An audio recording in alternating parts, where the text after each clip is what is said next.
Hi everybody, Shannon Petrovich with Therapist Talks. Family roles and why we fall back into them so easily. Let's look at the roles in a family system. All family systems organize themselves into roles and unspoken rules. The rigidity of those roles is indicative of the level of dysfunction within that family. In other words, the more chaotic or dysfunctional the family, the more you feel unable to escape a given role or grow up. In general, a family with serious issues has either one or both parents who are being kind of irresponsible, and then everybody else has to organize around them to cover it up, pick up the slack, divert attention, and basically to cope. We used to refer to this as the alcoholic family system, but there are many other ways that this plays out without the alcoholism. So we'll look at it from the perspective of an irresponsible parent and the chaos that ensues. The irresponsible parent might have an addiction of any sort, even be a workaholic, or have a personality disorder such as borderline personality or narcissistic personality, or even someone with anger issues, severe depression, anxiety, or bipolar illness, so severe that they don't function. The chaos comes in many flavors. There are really too many to list. But in essence, if you grew up in a home where you felt a lot of fear, a lot of confusion, a lot of sadness, anger, and loneliness, the cause is not as important as that you acknowledge it and pay attention to what you did about it. So in this chaotic family system, the other parent often becomes the enabler, the fixer, kind of the martyr.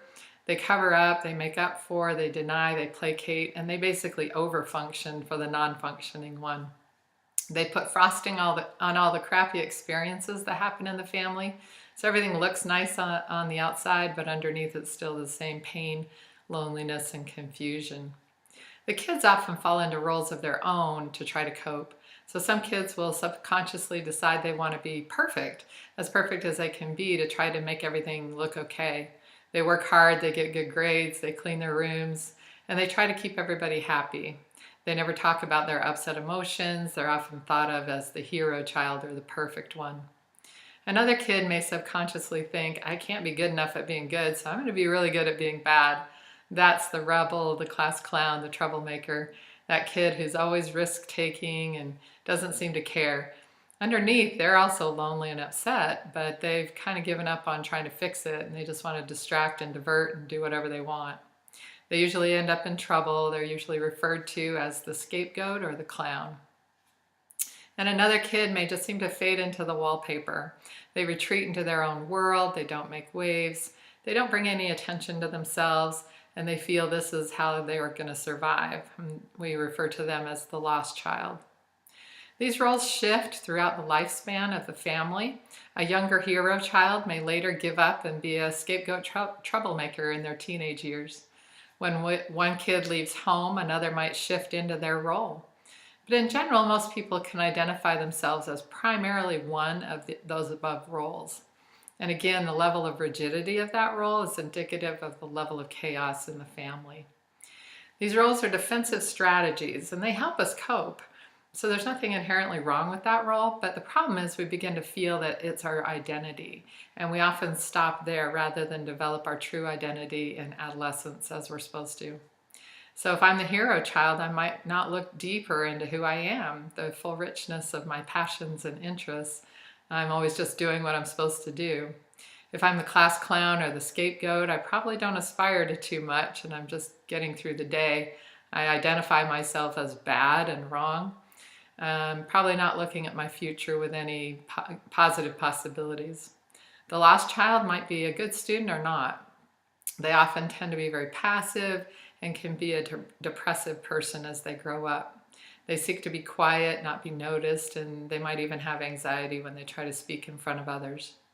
Hopefully, as young adults, we separate from our family and begin to grow into ourselves and develop our sense of self with all our values and character qualities and interests and abilities. But the interesting thing about a family system is that all the members of the dance are kind of expected to keep up their part of the dance. So I used to do equine assisted therapy and would put families in an arena with horses and have them work on a challenge. The dynamics of that family immediately would fall out all over the arena. So as an example, a family with an addicted mother and an enabler father and 3 kids. The father jumps into the activity with both feet. The mother stands back, not engaging. Dad's instantly telling her what to do and getting frustrated. And the more he does, the less she does, the more she disengages. So the tension between them increases. The hero child, which was the oldest daughter, steps in between mom and dad. She tries to do what she's being asked, plus what mom's supposed to do. Of course, she can't do it all, and she's starting to get upset with herself. The middle son is the scapegoat. He's the one that's always in trouble. So he's stepping back, laughing at them and making fun of his mom and his sister. Then the younger son is the lost child, and he's off in the corner petting one of the horses and ignoring all of it. So let's transpose this family into years later. If no one gets help and they get together, what does that look like? Everyone shows up and it's all sunshine and roses for about 5 minutes, and then mom is not functioning and dad's being the martyr and increasingly passive aggressive and angry and resentful. And the more that tension increases, older sister falls into the over-functioning, trying to do it all again and make it all look perfect. Also talking about her achievements to get attention off the chaos. Brother makes sarcastic remarks, instigating the sister, who's getting angry and resents that she has to do it all.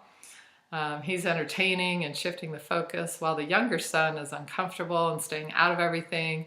He feels overwhelmed by the chaos and tries to bail out of the day as soon as possible. Whatever your old role, you're likely to fall back into it and struggle not to feel those old feelings of fear, confusion, anger, and loneliness. The feelings drive the old defensive strategies, and then you feel like a kid again and you regress back into that old role. You can't wait to escape the chaos and get back to your life. So in a nutshell, it's really hard to maintain your sense of sanity, your solid sense of self within that still chaotic family. But you can learn to step back, watch the drama as it unfolds, as if you're separate from it. You can take good care of yourself, remember who you are, and don't take any of the drama personally. Stay out of the old role and stay out of the triangles. If you stay out of those old roles and that old stuff and stay in your adult remembering the above, you can maintain your own sanity, stop falling into those old roles, and really notice who you are as a person. For 8 great strategies on how to cope with this, check out the video, Finding the Fun in Dysfunction or Handling the Holidays with Your Family. If you appreciated this video, please hit like, please subscribe to the channel, and take good care of yourselves. I'll talk to you again soon.